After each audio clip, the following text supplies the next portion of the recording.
public service, and business. And as a former member of parliament and cabinet minister, he held key international portfolios, including international trade, environment, and citizenship and immigration.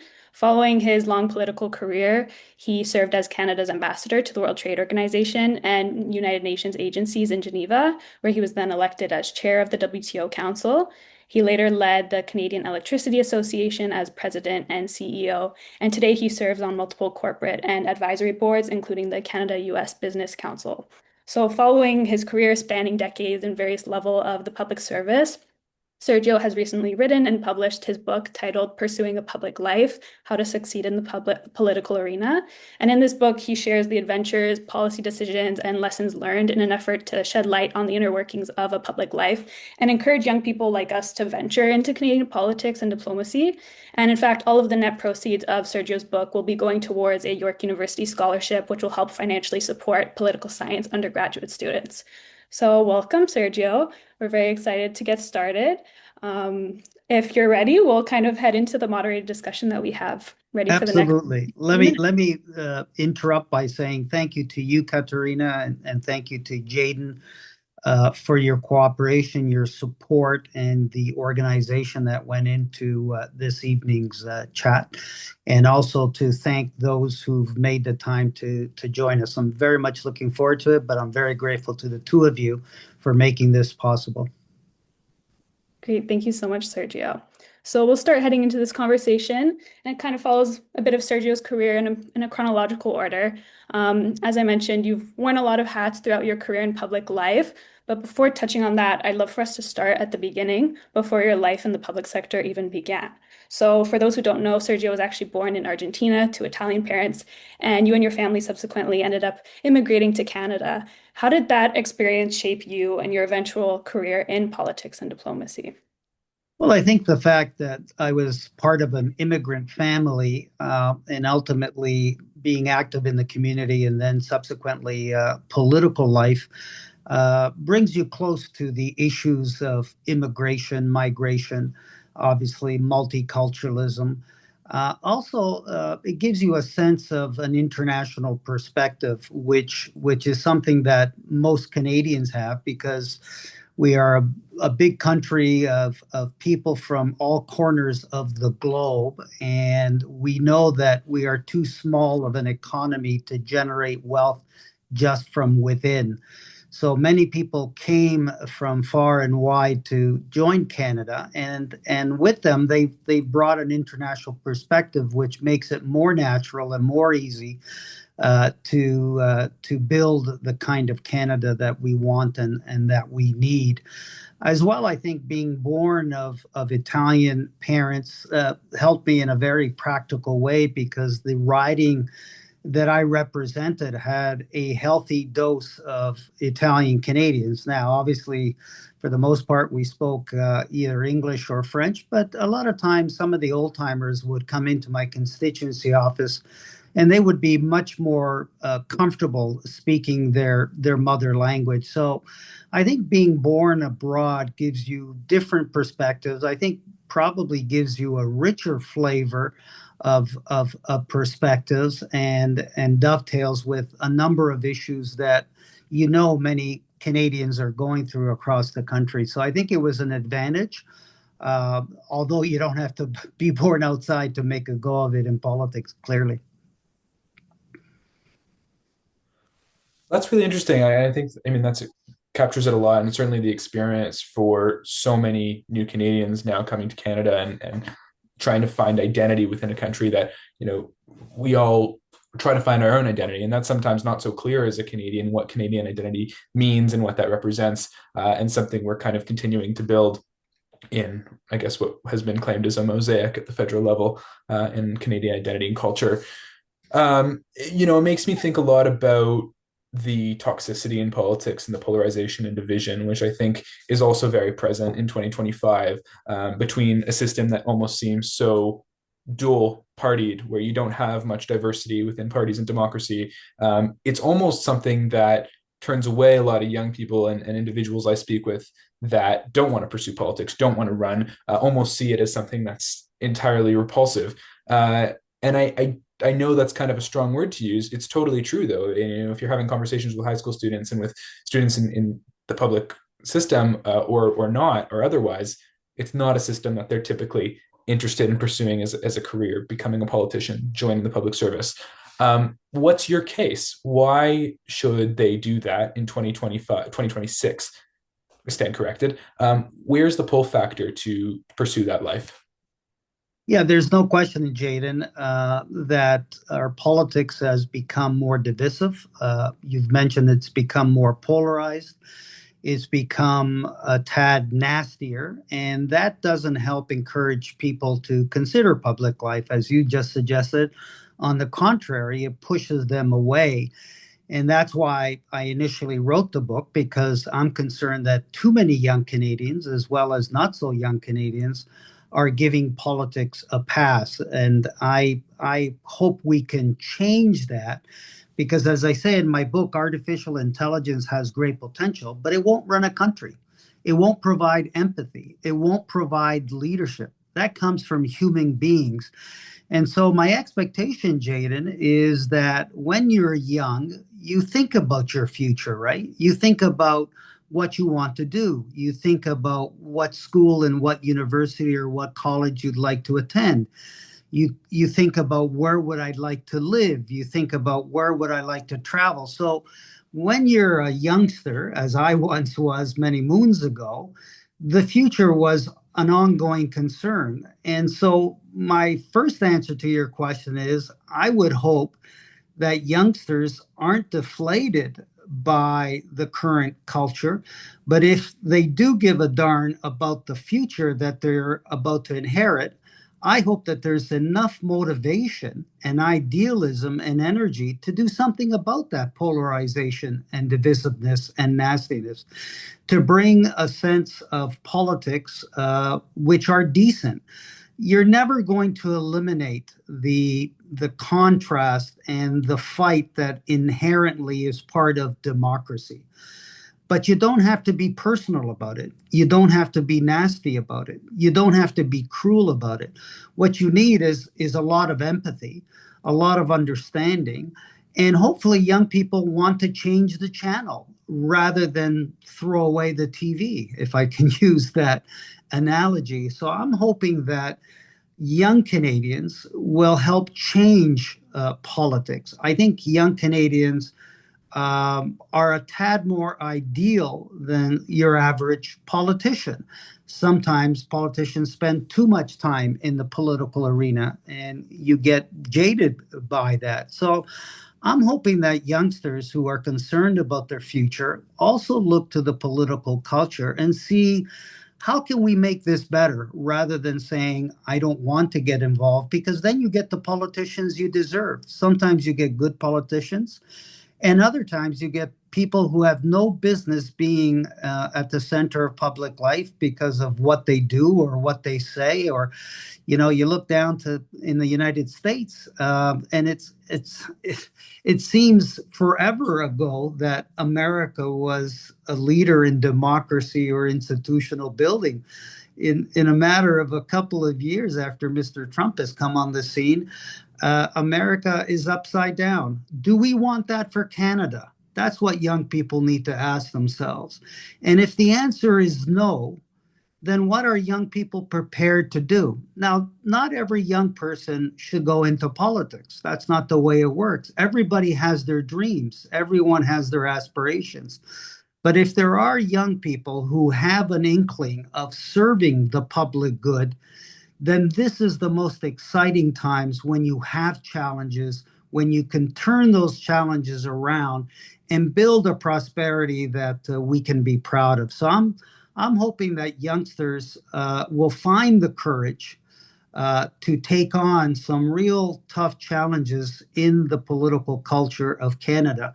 And the last thing to say about this is to not be discouraged. Canada is not unique in this. In fact, I would suggest that Canada is in a much better place than most countries on the face of the globe. So don't be discouraged because our politics has gone south somewhat. be encouraged that we're a top country, that we have a great deal of respect around the world for who we are and what we believe in, and to use that to, again, jump into public service if that's of interest and bring this country forward. Lovely answer. Thank you, Sergio. So I'm kind of the diplomatic side of the conversation today, so I'm going to move it back to diplomacy for a second. So you've served as a minister, you were Minister of Trade, Minister of Citizenship and Immigration, you were an ambassador and representative to the World Trade Organization and various UN agencies. Which essential diplomatic skills, which are often also underestimated, do you think young professionals like us should cultivate if we aspire to serve on the international stage? Yeah, there's many skills that come to mind when addressing your question. The first is to be an empathetic person, to understand the lot of others, and to better understand the lot of others who are not nearly as well off as you are. So when you look at that world writ large, you need to have empathy. You need to walk in the shoes of others if you're going to understand the problems, and more importantly, if you're going to find the solutions. I think you need to be a generous soul. You need to err on the side of generosity. You need a great deal of patience, something that I learned and that I didn't think initially I had. And I say patience because it takes a lot of effort to build common ground and to find the consensus internationally that is needed to move ahead. At the WTO or at the UN agencies, for example, there are provisions to allow for votes. But while I was there for 5 years, I never participated in a single vote because we try to avoid a vote because a vote obviously is somewhat divisive. You either vote for it or against it. And you really can't afford to do that in the international domain because today we may be aligned with Brazil on one issue. Tomorrow we may be logging heads with Brazil. So you really can't afford the divisions to take root. And that's why you have to build the consensus. That's why you have to build larger and larger concentric circles.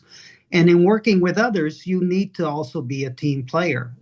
It takes a village, particularly in terms of global affairs and global policy making. So you have to be comfortable in working with others and also in working with people who oppose perhaps what your initial thinking is on a position, which then lends itself to the ability to compromise. And compromise sometimes has become a dirty word in politics because people don't want to compromise. People want the purity of their own positions.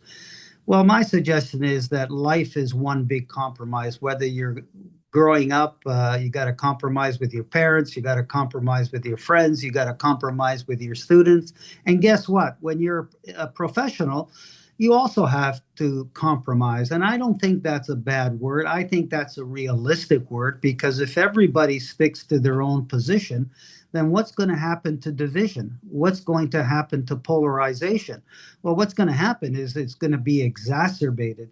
So, an honorable compromise, taking half a loaf or three-quarters of a loaf for me, is always better than no loaf at all and thinking that somehow you've succeeded by protecting your own position. So it takes a little bit of foresight and it takes a little bit of courage to move off of your initial position towards meeting the aspirations of others as well.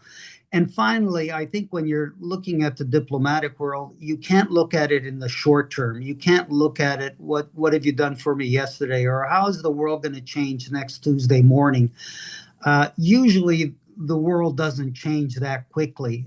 In fact, the world is very incremental. When we look at progress in so many different spheres, that progress was not instantaneously all of a sudden on the morning after. It's a product of incrementalism, which is a real practical way of growing things both internationally and domestic. So those are a few skill sets that I think you need to have at the ready if you're going to jump into the diplomatic side of things.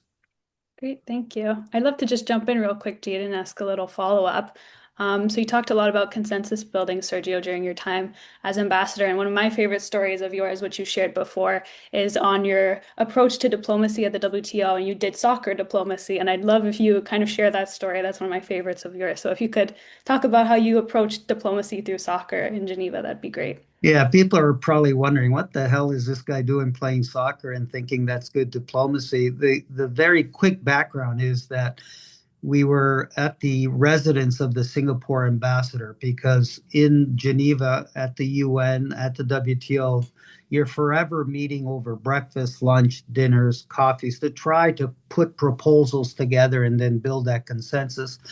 And someone said we were eating too much and getting too heavy, and that we should play some sports. So I volunteered our residence, which had a huge property of 15 acres, and I said we've got lots of grass. I'd be more than happy to host soccer.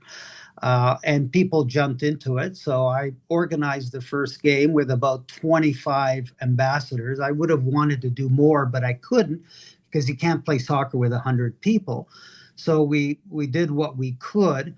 But the real moral of the story is that after playing on the pitch, we would break for lunch and ultimately, we would have the most honest, candid discussions about the WTO, the problems that we had, and how to overcome those challenges. And while everyone was an ambassador, no one came forward formally in their position as ambassador. It was more informally as friends of the WTO.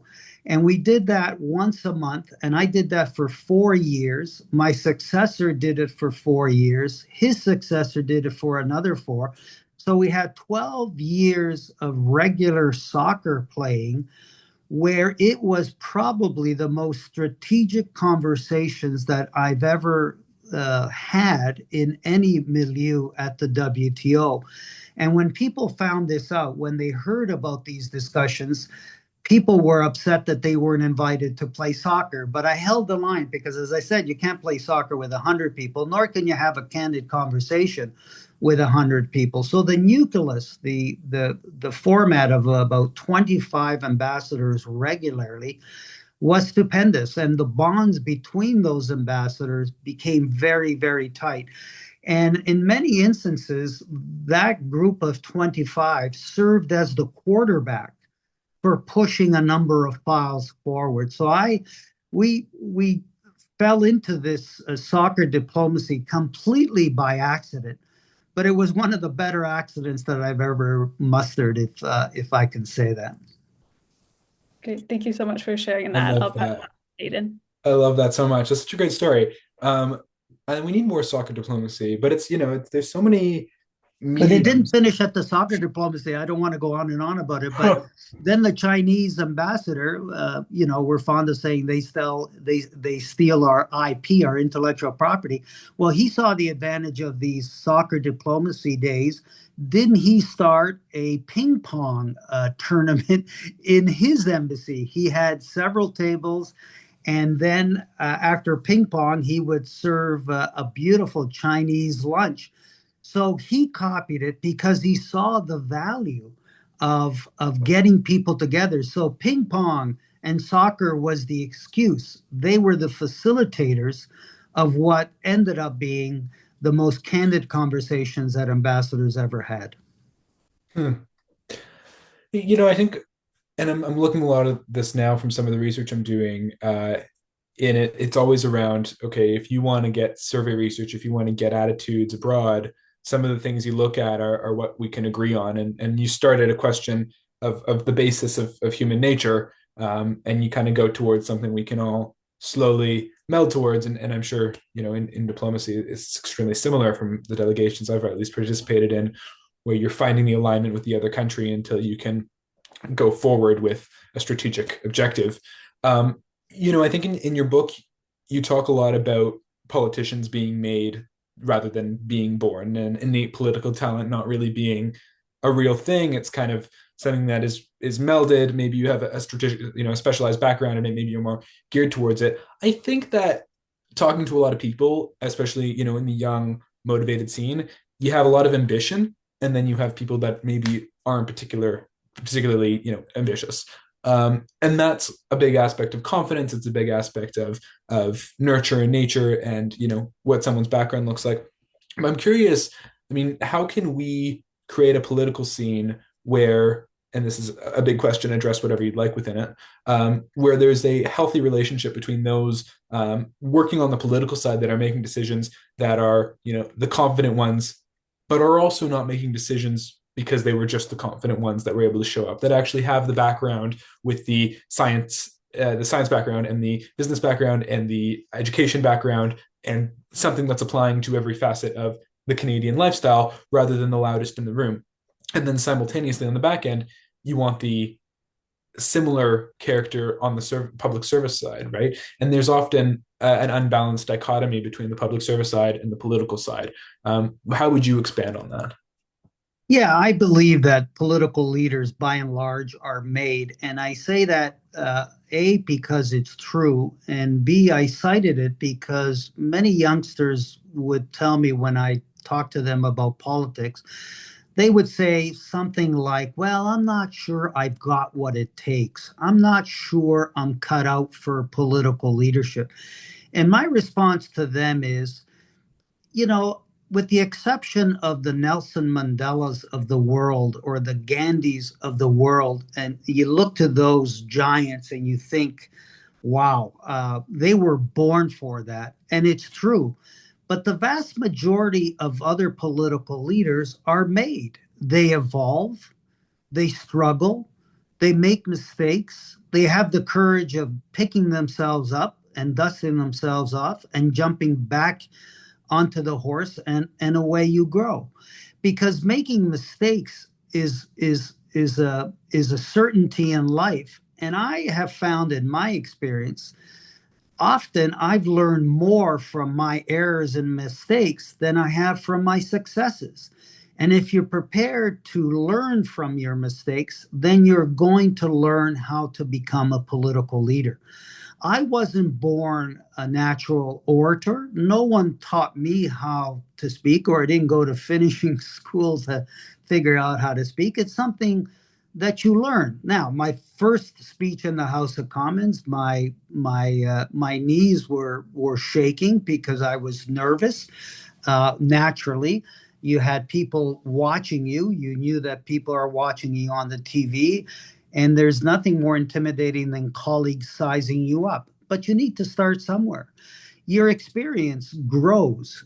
No one is born with experience. You build it, you earn it, you make your profile.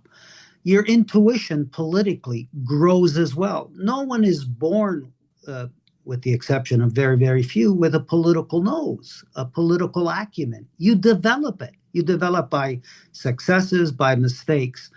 And the difference between a politician and a public servant for me is, well, there's a number of differences, but sometimes people would say, well, I'd like to go into politics, but I'm a little bit on the shy side in terms of being on the stage.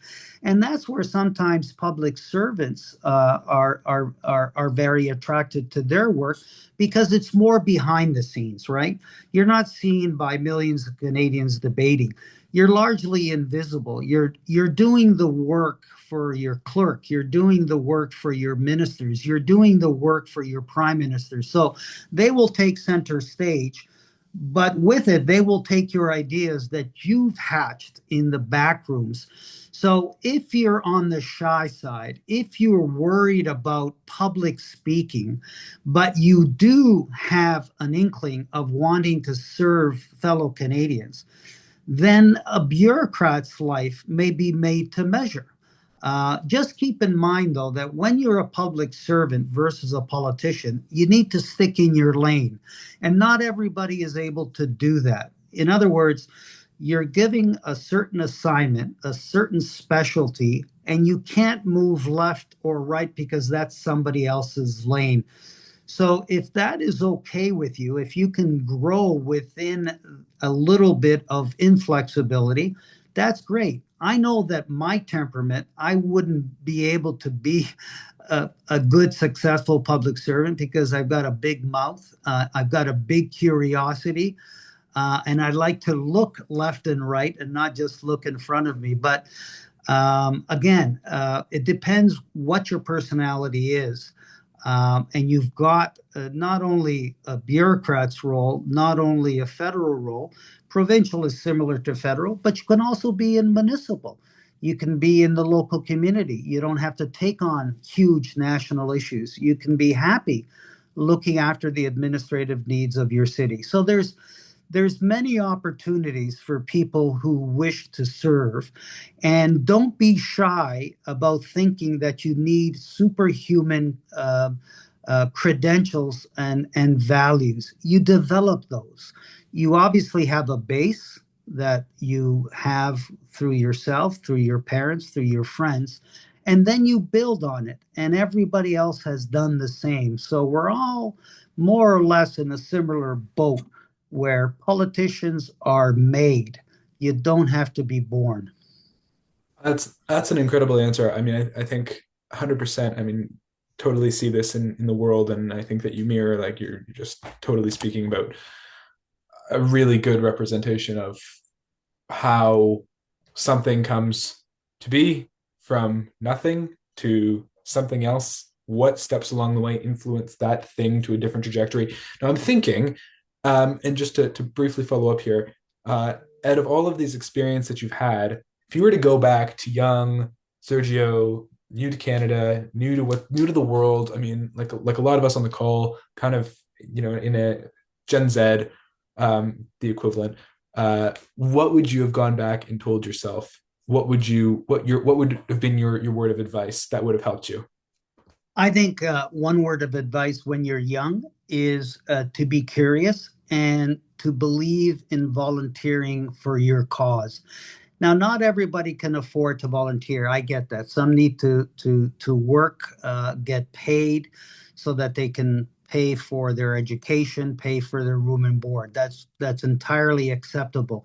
But if you have the opportunity to volunteer, and it doesn't have to be at the political party level. It could be at the heart of your community. It could be at the heart of your university. It could be at the heart of a hospital or what have you. But I say volunteerism because when you're young, you lack a few things, right? You lack experience, but that's natural, right? You're not born with experience. You grow into experience. And volunteering for whatever cause turns your crank gives you the beginning of building that experience, being able to find out how you work in a team with other people, other supporters, other colleagues. When you also build your profile, right? You're building a resume. You're also building a network of contacts that comes with volunteering. In other words, if you only stay at home, sometimes opportunity isn't going to knock on your door. You have to go meet it. And I have found that one of the conduits of meeting those opportunities, building the profile, building the network, building your contacts, is by volunteering.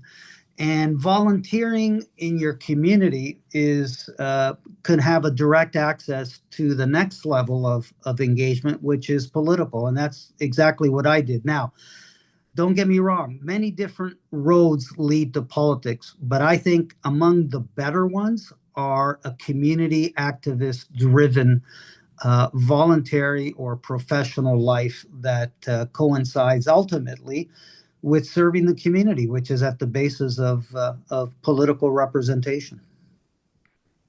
Great. Thank you for that, Sergio. For Jade and I, we're both volunteers within our own organization, so that's very applicable to us, and I definitely enforce that 100%.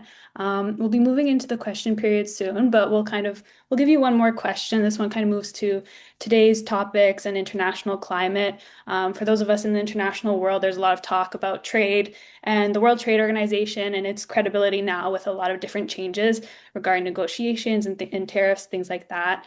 So I was wondering that in a world where there is a lot of geopolitical intention, what role can Canadian diplomats and public servants play in maintaining diplomacy and preserving a credible multilateral system?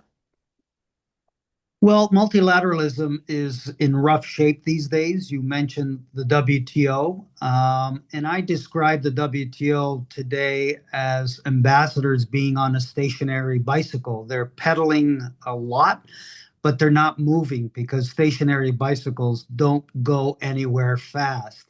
And that's because we're missing political will at the WTO, at the UN, and in many other different spheres. And it's not only because of Donald Trump, although he's had a huge negative influence on what's happening with trade. Many would suggest that he's turned trade upside down.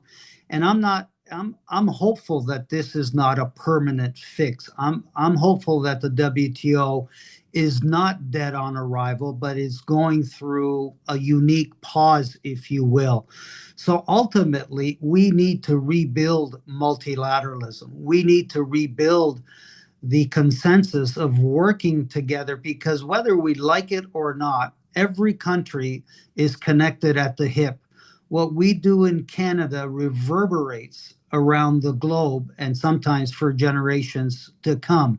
So we have to retain our hope despite the fact that things look pessimistic when you look at what Trump has done to our national economy, what he's saying about us as a 51st state, when you look at his incursion into Venezuela, when you look at his threats against Greenland and Denmark and as fellow NATO partners, it's absurd. But we can't lose our courage. And most of all, we can't lose our voice because many countries now are afraid of voicing their opinion for fears that Donald Trump will react and react negatively against them or their citizens and their countries.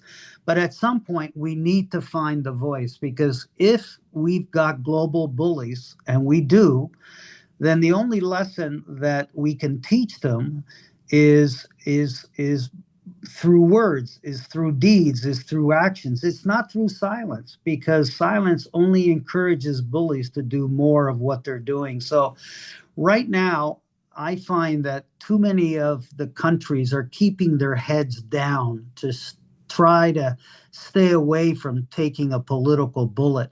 And somehow we need to find the wherewithal for countries to lock arms, like minded countries, and to express ourselves. Because if we don't, uh, a person like Donald Trump has the might to take us on individually and win, but he doesn't have the might to turn against all of us. So we need to find our voices. We need to retain our hope through this monumental era that we're going through and know that we can come out back on the good side and hopefully stronger for it. Lovely answer. Thank you. So that Amazing. that wraps up our. Yes, no, of course. Go ahead, Jaden. No, we have. I swear, I think I was my system has been having a lag all day. I'm sorry, Katerina. No, regardless, yes, thank you so much, Sergio. We want to get straight into questions because I'm sure there's a lot of incredible questions to be asked.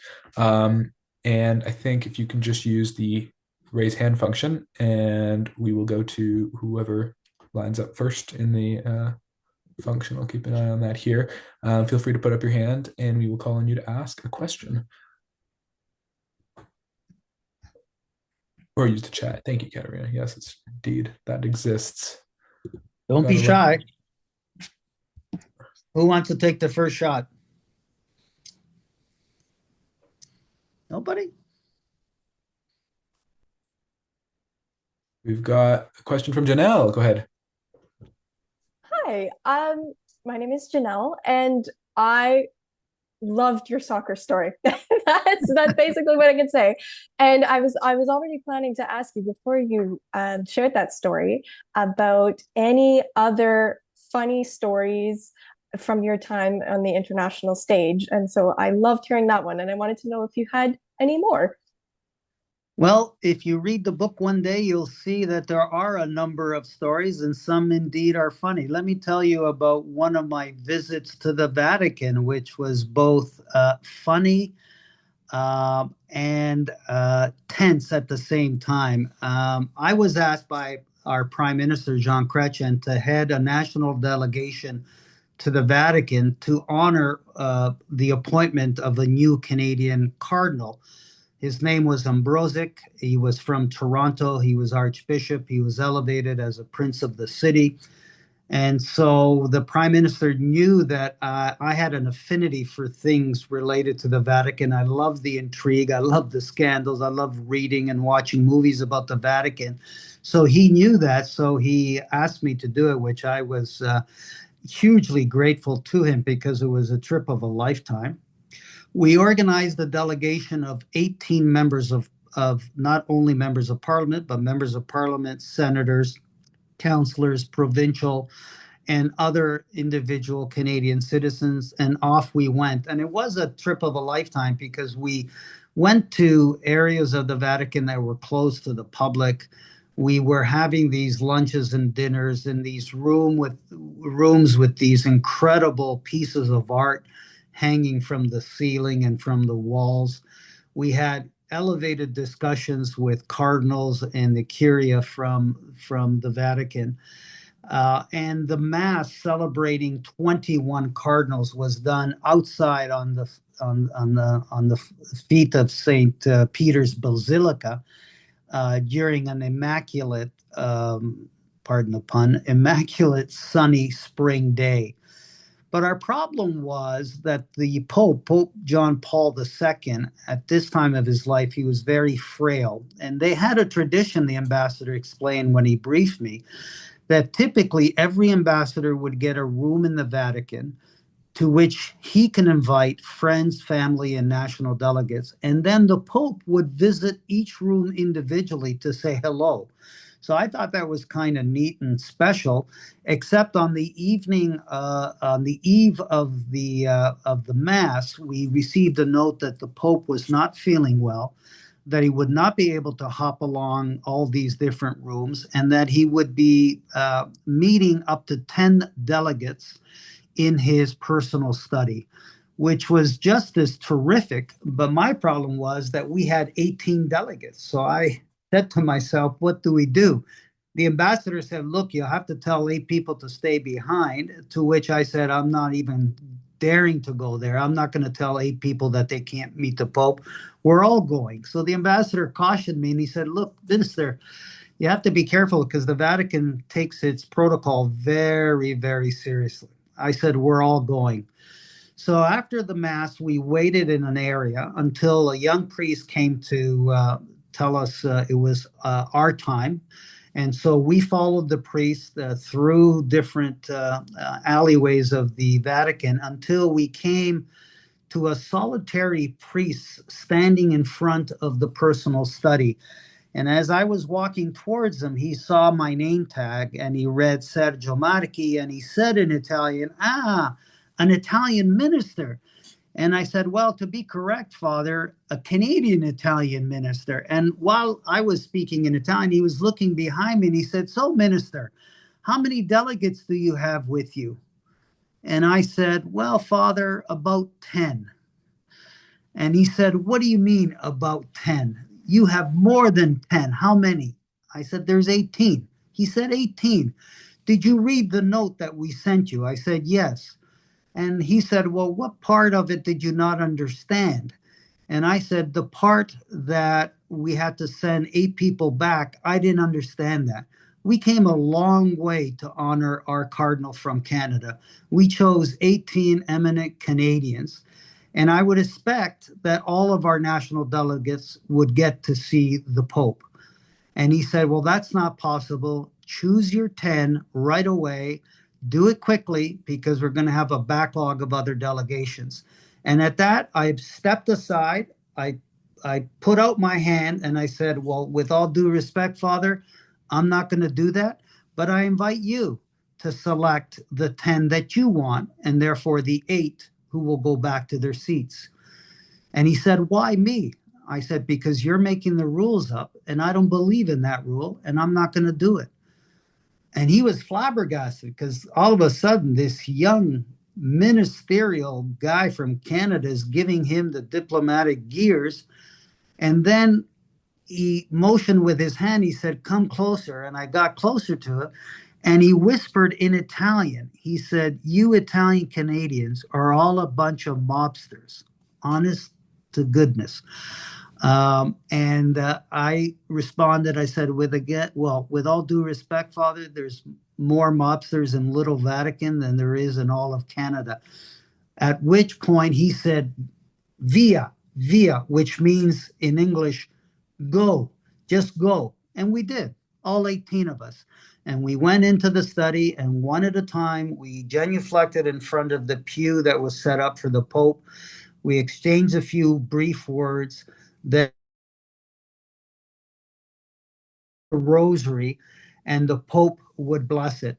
It was a very simple moment in front of His Holiness, but it was extremely, extremely powerful. And I can tell you, all 17 others, because I was the 18th, they were so, so happy that I held my ground. So it was both funny and tense in terms of Vatican diplomacy. A courageous story. I like that. Thank you so much for sharing.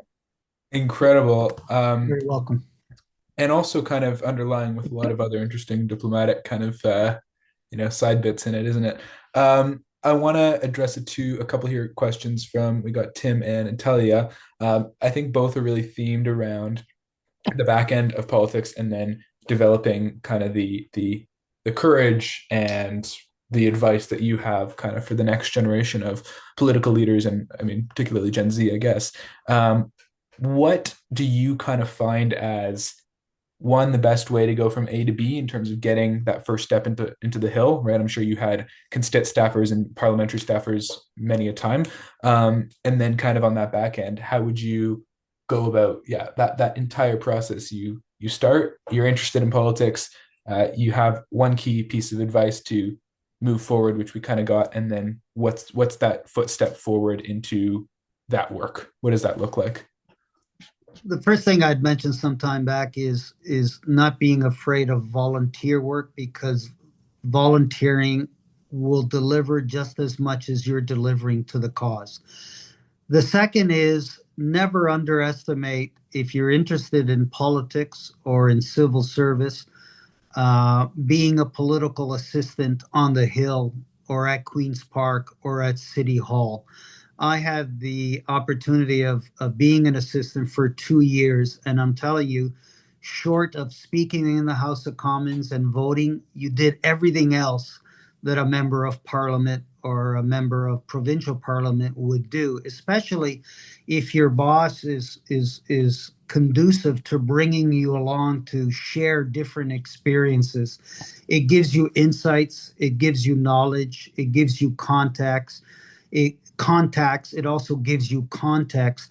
And so when I ran in 1984 to be a member of parliament, being a member of parliament was not a mystery to me, because I had served both a member of parliament and I had served as a minister.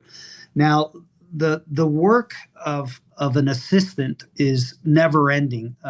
They come in usually before their bosses and they leave after their bosses. They come in before so they can prepare the day. They leave after so they can prepare tomorrow. And oftentimes I found myself working in part through the weekends just to keep on top of it. But the beautiful part of that is, when you're young and you're motivated, is that you didn't see parliamentary work as work. It was almost a love affair. You almost had to pinch yourself to think that you're in these iconic parliamentary buildings working for Canada, in essence, right? You're working for an MP, you're working for a minister, you can work for a senator, but all of those people are working for Canada, which means indirectly you are as well. And that's incredibly motivating. And it gives you a taste of whether you're cut out for it. In other words, if you're a political assistant, whether you're volunteering or you get paid, and you don't like the experience, then politics is not for you. You're better off going to be a teacher, an engineer, a lawyer, what have you.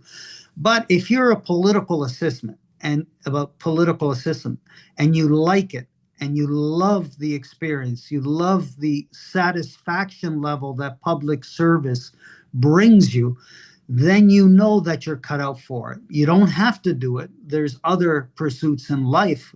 We know that. But if you like life as a political assistant, the chances are you will love elected political life.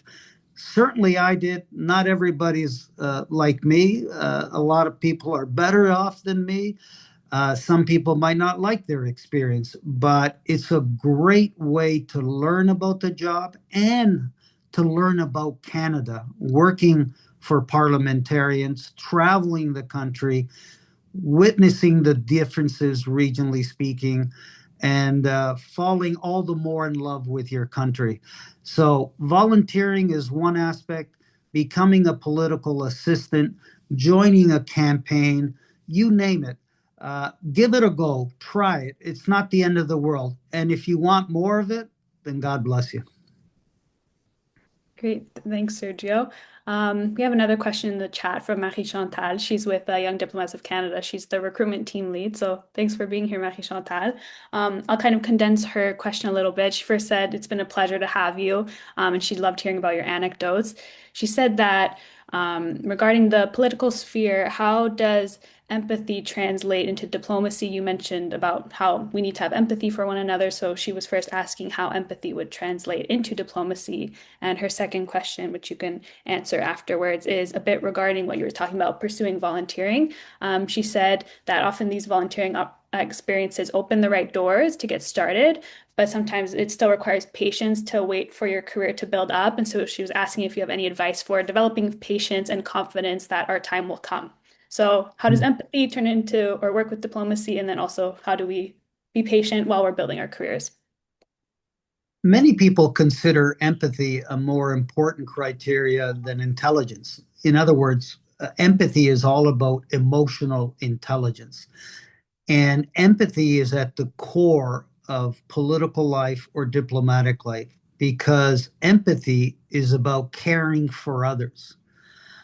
If you're going to go into politics, if you're going to be a bureaucrat, if you're going to be a diplomat, and you don't have a high level of emotional intelligence called empathy, why are you getting into it?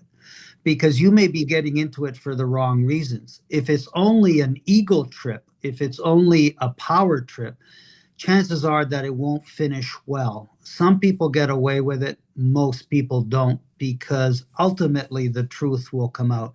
So for me, empathy is absolutely indispensable to having a valued and successful political life, believing in causes, believing in improving people's lives, believing that more people are good than bad, believing that everyone deserves the right of self respect, that all countries should try to have their boats rise in their particular harbors. If you don't have empathy, I think you're going to be lost in politics or in diplomacy or in public service.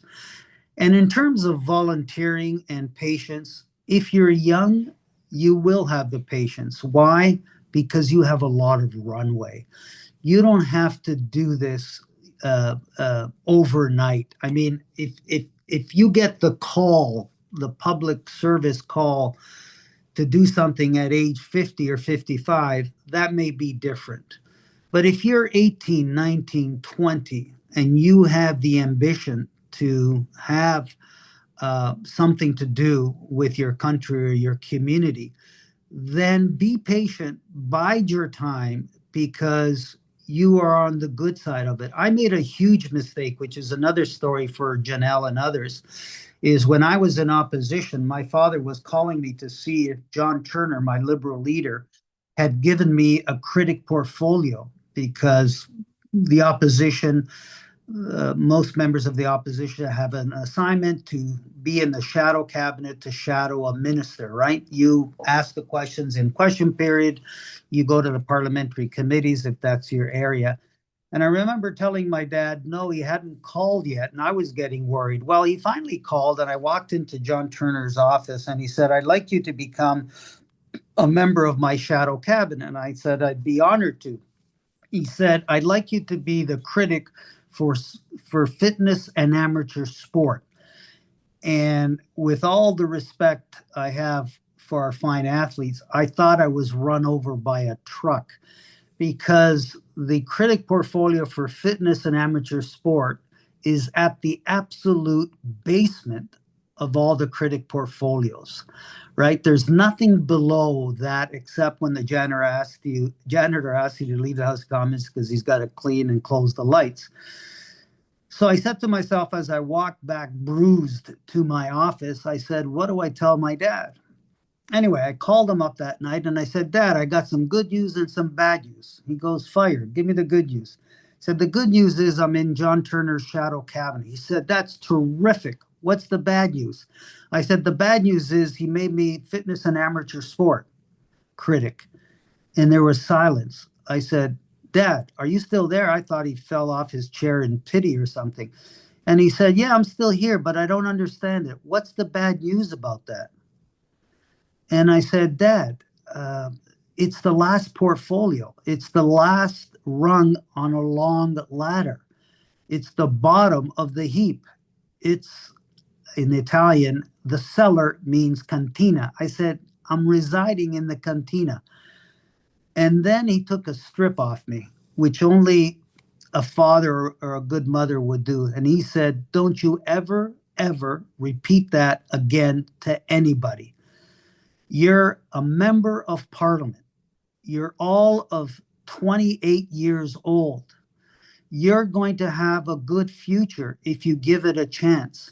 So don't talk the way you have. You've lost context of who you are and where you are.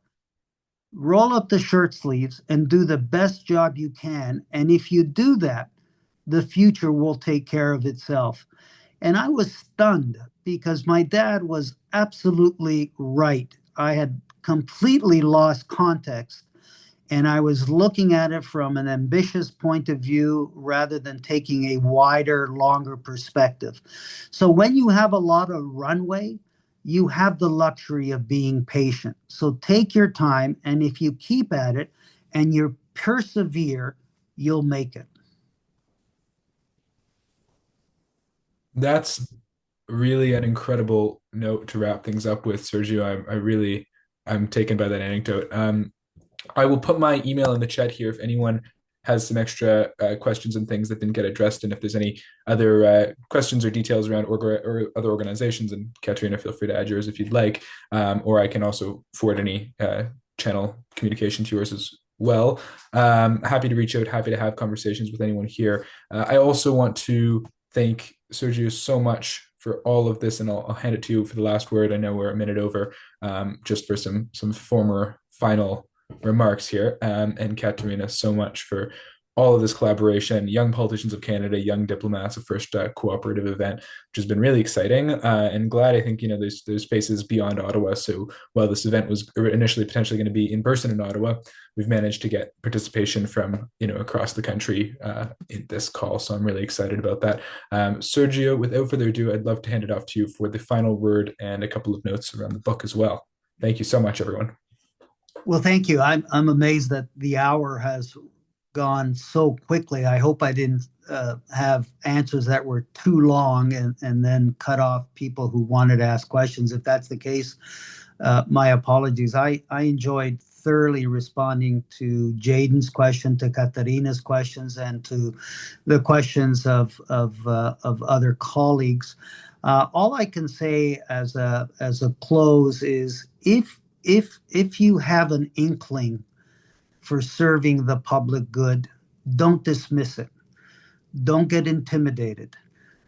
Don't get shy about it, but learn what it means. Learn about what the job entails. Learn about the skills that are needed for those jobs and then size it up. Talk to your friends, talk to your family, talk to former members of parliament or aldermen or former mayors, because we've all gone through the learning curve and you'll find that everyone is happy to help you. Now, as I said, politics is not for everyone and everyone is not for politics. I get that. But if you do have that seed of interest, I hope you give it your consideration because Canada deserves good leaders. The one common denominator for failed states across the world is bad governance, is bad politics, is corrupt politics, is public services that don't work, institutions that aren't independent.